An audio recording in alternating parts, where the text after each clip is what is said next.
Good afternoon, ladies and gentlemen. It's a great pleasure, really a great pleasure to welcome back Justin Thomas, the PGA of America 2020 Player of the Year, who is competing in his 5th Masters tournament. Justin, you're coming into this event ranked number 3 in the world.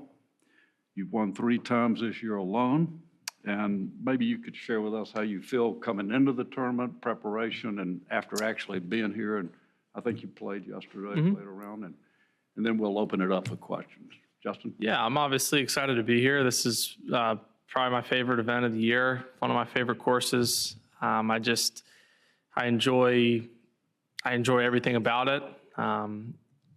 It's just fun. I don't really know how to describe it, but it's just every time going out there and playing, it's, you know, I feel like I know the course so well, and I still just enjoy hitting all the shots and kind of doing the same stuff that I feel like I already know. But it's at this point, it's just about getting rest and really just going out and executing come Thursday. I feel like I've prepared well. I got a good bit of rest after Vegas and LA, and worked on some stuff I felt like I need to work on. But you know, like I said, at this point, it's just about getting it done once we teed up.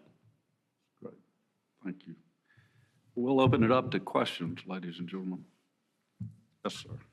Justin, you played with Bryson yesterday. Can you just talk about his length off the tee and you know, what does it do here at a place like this? Yeah, I mean, it's a substantially easier golf course for him than it is for everybody else. It's to me, he's not hitting it any further than he was the last time I played with him. I think once he starts messing with that longer driver and has a little bit more free time, then, you know, he might, as crazy as it is, be able to hit it further. But yeah, I mean, there's a lot of holes that actually pretty much every hole he's going to have a pretty distinct advantage over everybody. I mean, you look at a hole like 2, you know, he's got a 90-yard wide fairway pretty much, and you know, he could be flipping anything from a 9 to a 7-iron in there, and he's obviously still has to execute, hit the shots, and make the putts, but I sure would like to be hitting from his tee shots as opposed to mine distance-wise. But no, I mean, it's very impressive what he's done. I still think the fact that he hits it as straight as he does, as far as he does, is extremely impressive. And he's definitely gotten a lot of players to kind of change their mentality, or at least try to pick up some yardage. But I think I've said before, you know, I don't exactly have 240 in the bag for weight. I don't exactly have the height for that. But no, it's impressive, and it's yeah, it's a very gettable golf course for him. Steve? Well, that answers one of my questions. You have not been tempted to try to gain 40 pounds of muscle and just swing as hard as physics will allow? I mean, I already swing it pretty hard. That's not something I'm lacking. I mean, he's put on a lot of weight. I don't necessarily think 40 pounds of muscle. He's just eating everything in sight, and he's working out a lot. And he's gotten huge. He's just absolutely, he's jacked, and he's got the frame for it, you know, which is, again, something I don't have. But I have zero desire to put on 50 or 40 pounds. I mean, I could put on 10 and it'd be a good 10 pounds, but I mean, I don't need to hit it 370 yards or 340 yards in the air to win every tournament. I feel like I hit it plenty far enough that if I get a little bit better in other aspects, I can contend and win every single tournament I play. But now, that being said, would I like to hit it that far? Yes, but it's just not realistic for me. And, you know, just about optimizing what I have at the moment, but I just need to, I need to continue to be good at what I'm good at. You know, kind of going down a wormhole, I feel like although it can be productive, it can also hinder you, I think, more than anything. Can I ask, is there any real difference about playing this place in November than April, or is it all just subtleties? Yeah, it's definitely subtleties. I mean, the ball doesn't sit near as well around the greens. I think with a little bit of both the Bermuda and the overseed coming in, you know, you're going to have some sketchy lies around the greens. Balls that are sitting down to where you're not going to be able to get the spin that you're used to getting, especially chipping up to the elevated greens, or when you need to kind of spin one, hold it against a slope or whatever it is. But I think you're gonna see that over the course of the week. Definitely some chips that kind of come out high and knuckly and with a lot of topspin on it. But I mean, everybody has to deal with it. Everyone's playing the exact same golf course, so you can't complain or or make a fuss about it because everyone's teeing it up in the same spot on Thursday. So it is what it is. And obviously the no fans thing I think is pretty self-explanatory. So I don't really need to go into that. John? Appreciate it. Just curious, with all that's going on this year with COVID, all the political and social upheaval, to what extent has golf been a refuge for you as much as a living in terms of, practice and playing tournaments and just being in that world?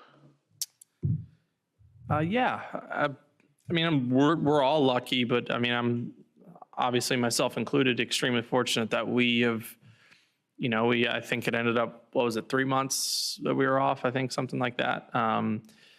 But we're very fortunate that we were able to do what we normally do and what we love basically the entire year. And I mean, I said it at one point in the press conference, I think when we started up, is that, there were so many people, so many small businesses, so many people, that run big companies that had to just change everything so much. And we're in such a deep hole that we are so lucky to be able to continue to do this and be able to play the Masters. Yeah, it sucks without fans, but it sucks a lot less than if we weren't even playing the tournament. You know what I mean? So it's just, it is.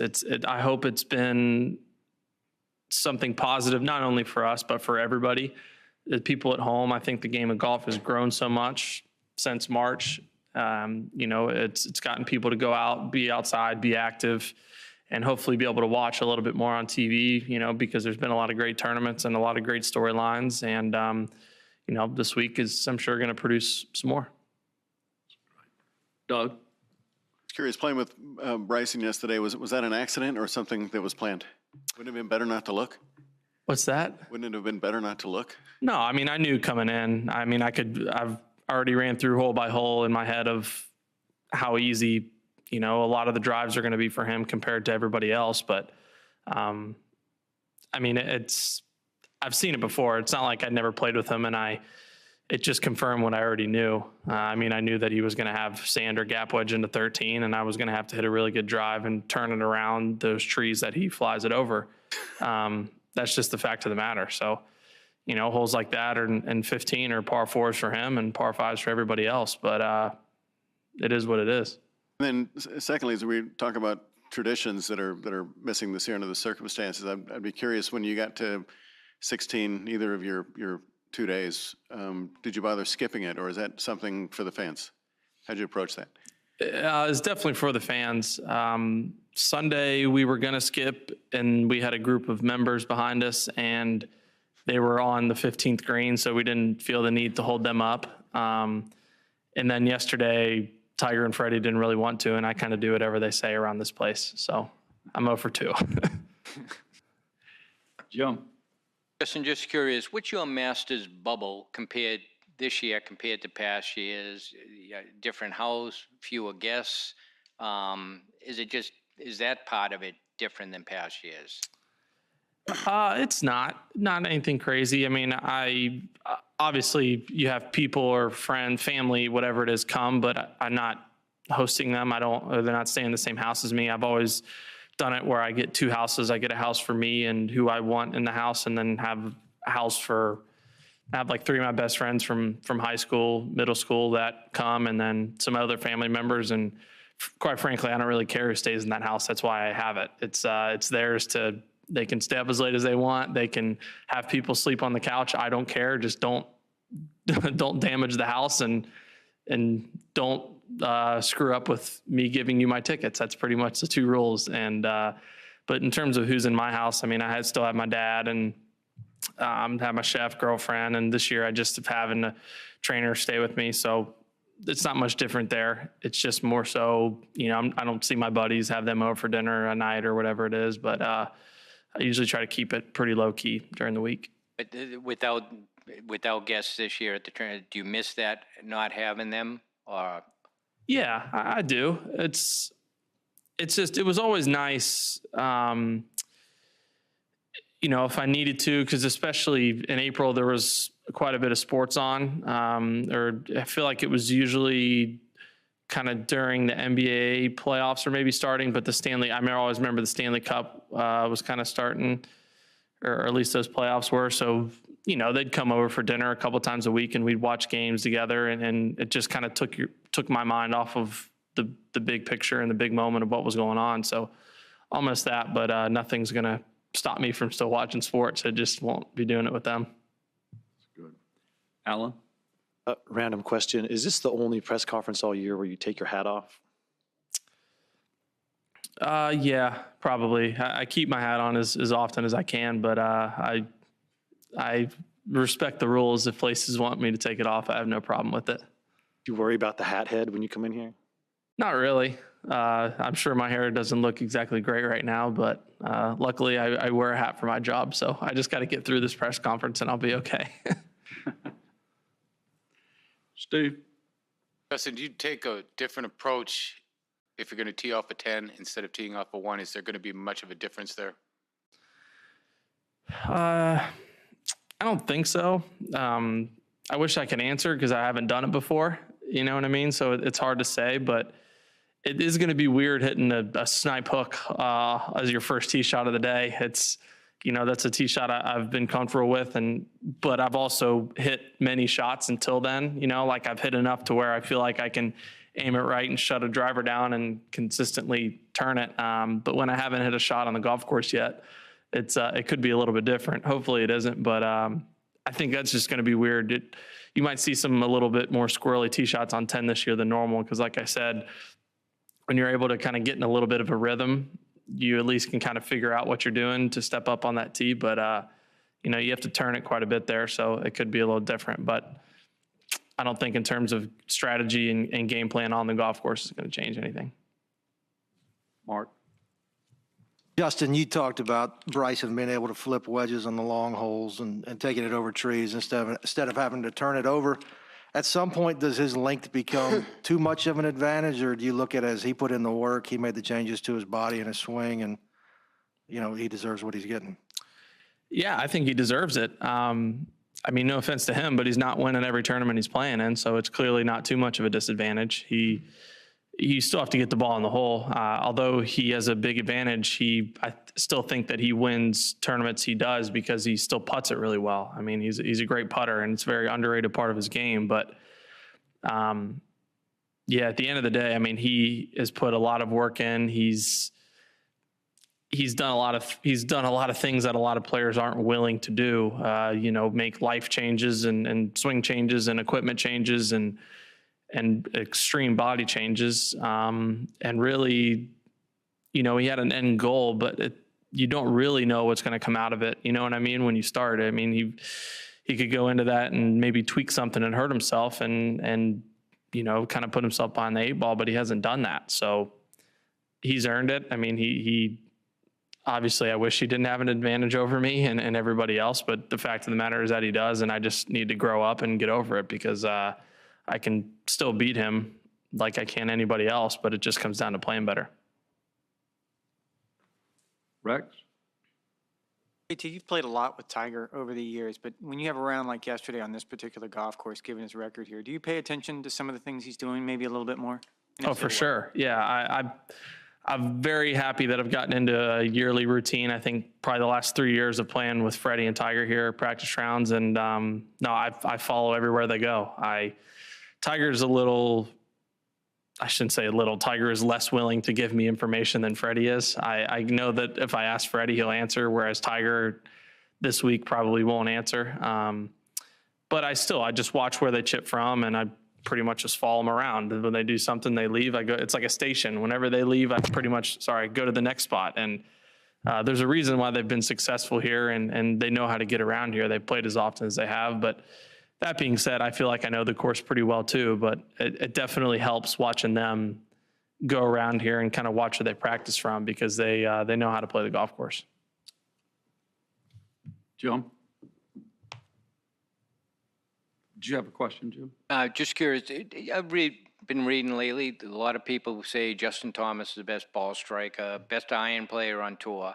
If you could look at someone else's game, is there someone else's iron game that you like, or are you pretty satisfied with yours? I'm very satisfied with mine. The only person on the planet that I would debate is Tiger. I mean, his iron game is absurd. It's so good. It's very solid. Yeah, I think plenty of people hit, maybe more solid irons than me. They might have a prettier ball flight. They might hit it higher or turn it one way or the other. But just in terms of statistics speaking, the last couple of years, I would definitely take mine. But the only person, like I said, I would think about would be him. Doug? Feels like, Justin, when we left here last year and with Tiger winning and there was talk about resuming the chase for Jack, and here we are at the next Masters, and just given the year, it almost seems like he's an afterthought at this tournament. As much time as you spend with him, what do you make of his chances? Yeah, I never, someone like him or Phil, I'd never take them out at a place like this. I think this course is so unique that you don't need to play great to have a chance to win. I think you just need to be playing okay if you know the golf course, and you have to be chipping and putting well, but you could be hitting it okay and get it around this place more than okay. You know where to hit it, you know where not to hit it. There's certain holes, if you're not hitting it well, it's like, okay, well, as long as I miss it over here, I'll be all right. And nobody knows that better than someone like Tiger. So, I think especially with the forecast the way that it is, it's not going to be too cold, which I know is helpful for him. And I know talking with him and Freddie had some kind words about potentially a cold master. He goes, there goes any cold. So I'm sure he's happy to see the same. And no, I know that he takes his event so seriously. He takes them all, but he knows his place so well, and he knows that he has a big advantage, I think, over half the field before even teeing it up. If that answered your question. Mark, last question from Mark, please. JT, if you're in contention going into Sunday with the early tee times, is it a good or bad thing for you if Alabama does or does not play LSU? I mean, we're going to beat them by about 70 if we play them, so I don't think it really makes a difference. Thank you. All right, JT, thank you for joining us today, and all the best this week. Thank you.